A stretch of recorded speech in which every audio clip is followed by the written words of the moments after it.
okay, tapos na ba ninyong nalista yung sinabi ko sa inyo kanina sa first video, okay?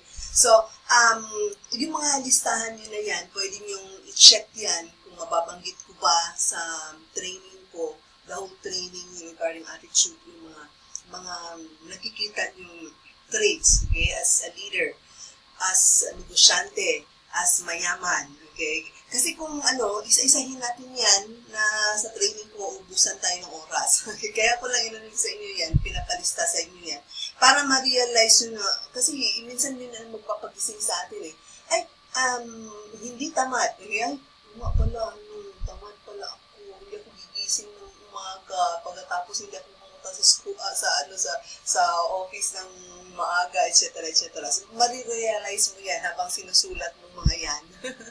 Okay. Now, ito pa ipagpatuloy natin. Okay? Ang unang-una kong itopic talaga sa attitude na to ay ang pinaka-importante na kung saan ito yung minsan nakakalimutan ng bawat leader eh.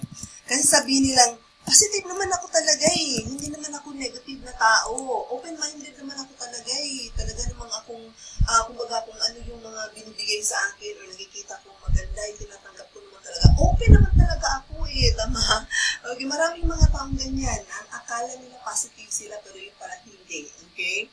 So, ang number one na talaga na leadership na dapat mong matutunan na i-develop, as in i-develop mo talaga 100% yung positive. Okay? Positive mind, positive attitude, positive sa lahat ng mga sinasabi. Lalo na itong bunganga na to, kailangan talaga positive ito. Okay? Bakit? Leader ka eh. Ikaw yung taong susundin ng team mo. Ikaw yung taong nakikita nila na pwede nilang modelo. Okay? Hindi yung ibang tao. Kasi kung ako lahat, hindi pwede. Yung tao lang nakakilala ko, ako lang yung magbibigay sa kanila ng guide na kung saan sa akin sila nakatingin. Pero kung ikaw, mayroon ka pa doon sa ibang team mo, ikaw na yung tinitingnan nila. Okay? Positive ka talaga. Now, ang pinaka-worst talaga na gagawin ng isang leader sa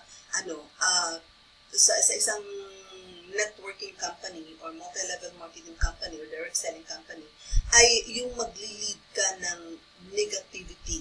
Okay? So, like for example, sa kasi natin, sa online marketing natin, hindi natin hawak yung mga tao or nakikita yung mga tao personal, tama? So, nagkikita-kita lang tayo sa mga page or di kaya sa GC. Okay? Ano yung GC? Group chat. Sa hindi nakakaalam ko ano yung GC kasi hindi ito uso sa mga dayuhan eh. Hindi yan uso. Kasi ang onliner talaga na worldwide, lalo na yung mga taga-US, mga taga-UK, hindi nila gusto yung group chat. Nakakapagod daw yung group chat. Kasi, yun nga, nakakapagod, nakaka-stress. Kasi hindi naman lahat ng tao positive thinker. Marami dyan mostly reklamo sa group chat.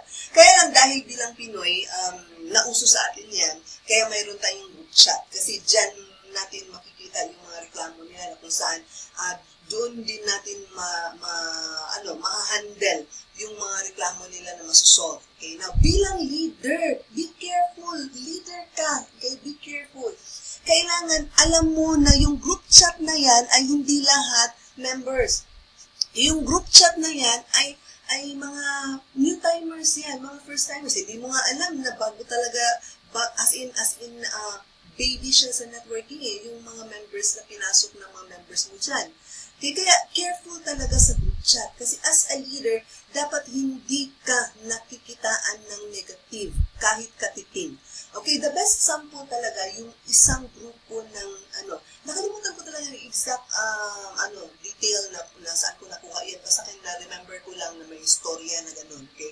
Now, isang grupo sila ng mga military, okay? Pumunta sila sa isang island na kung saan, isang malaking barko lang talaga yung dala nila. Kumbaga, itong barko na to, dyan sila sumakay.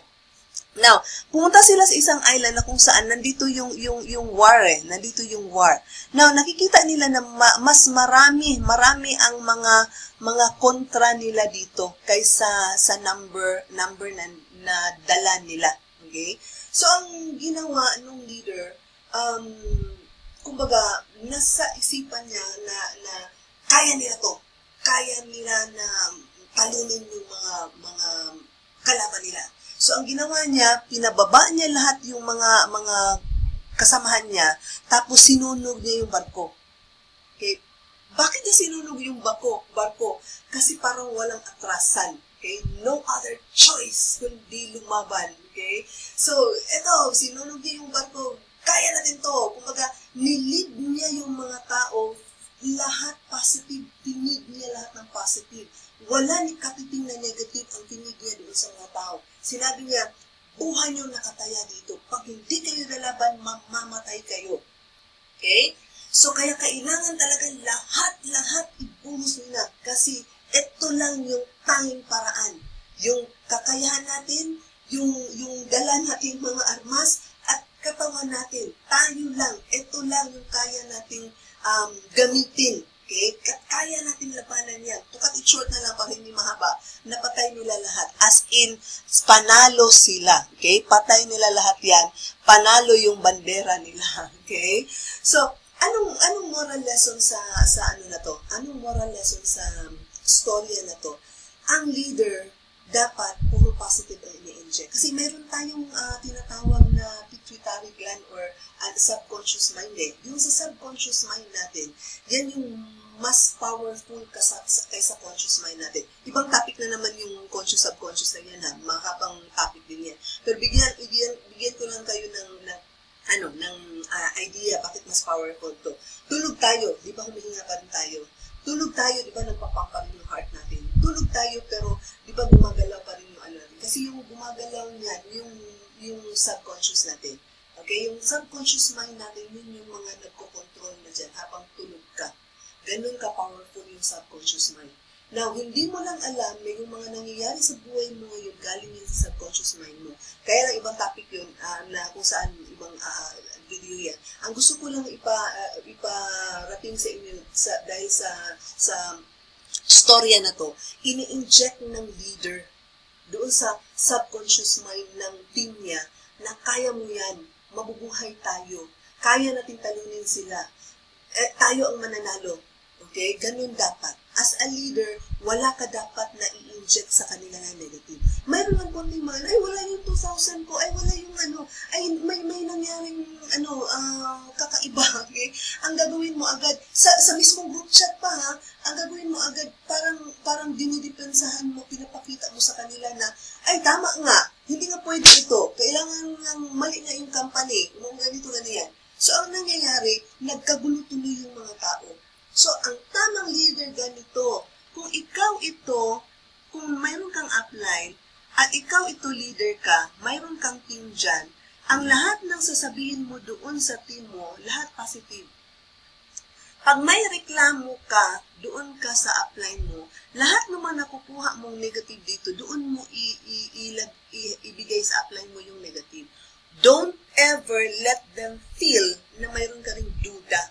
Don't ever let them feel na pinapanigan mo yung negativity nila. Kasi once na ma-feel nila na medyo kabado ka rin pala, hindi ka pa rin pala sigurado, ang mangyayari lang, the more silang kakabahan. Gaya din lang ng war na to, kung yung leader nila na-feel ng team niya, nakabado yung leader nila, na alam nila na ang leader nila nakikita na hindi talaga kaya natin to, kulang talaga yung mga armas natin, kulang tayo ng numero, lahat sila mawawala ng pag-asa. Lahat sila, based sa subconscious mind nila, talo na sila. Kaya ang nangyayari, matatalo na sila.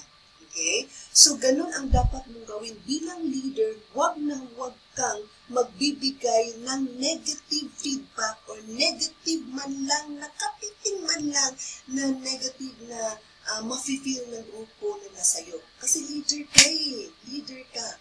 Na kung mayroon kang team, dapat mafe-feel nila na strong ka, belief mo sa company is 100%. Pwede nga 200% eh, di ba?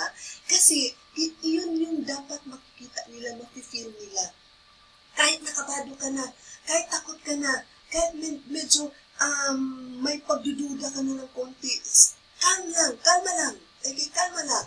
Kasi, kaya pang masolve yan. Isusolve yan ng mga leaders up. So, go up ka, don't go down. Up ka lang talaga, don't go down. Okay? So, yung group chat na yan, puro positive yung ilalagay mo dyan na ano. Tapos, punta ka sa leader mo, tawagan mo, apply, ano bang nangyari dito? Bakit pa ganito? Diba? Isolve natin yan bilang leaders. Leaders to leaders. Huwag sa group chat. Okay? Kasi yan ang pinaka-worst na gagawin mo. Pinaka-mali na gagawin mo. Kasi matataranta lahat ng grupo mo, mawawala lahat ang gana nila, masisira yan, sasabog ng mga negativity sa grupo mo, wala na.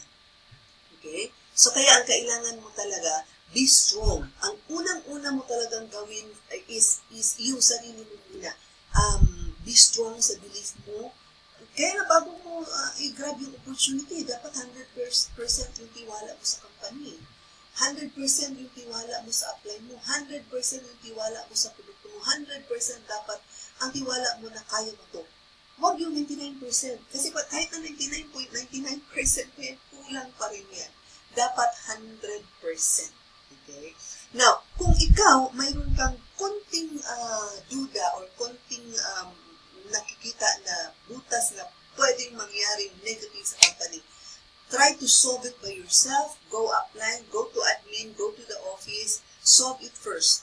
Okay? Huwag mong i-share agad sa grupo mo para hindi masisira yung grupo mo. Okay?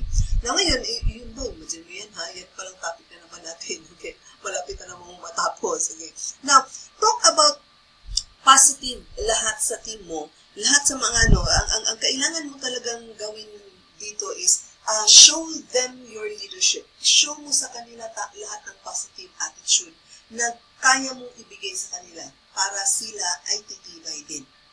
Kaya, yun. Okay, so, gusto ko pa sanang dagdagan yung topic, kaya medyo ano na yan, hindi na kaya sa remaining minutes. So, until dito lang muna ito, ang video na to, tapos next na naman. So, again, yung mga taong hindi pa nakapag-subscribe, subscribe lang po kayo para sa mga next, maka-receive kayo ng notifications, para sa mga next videos ko na i-upload sa channel ko, okay, for you to learn something.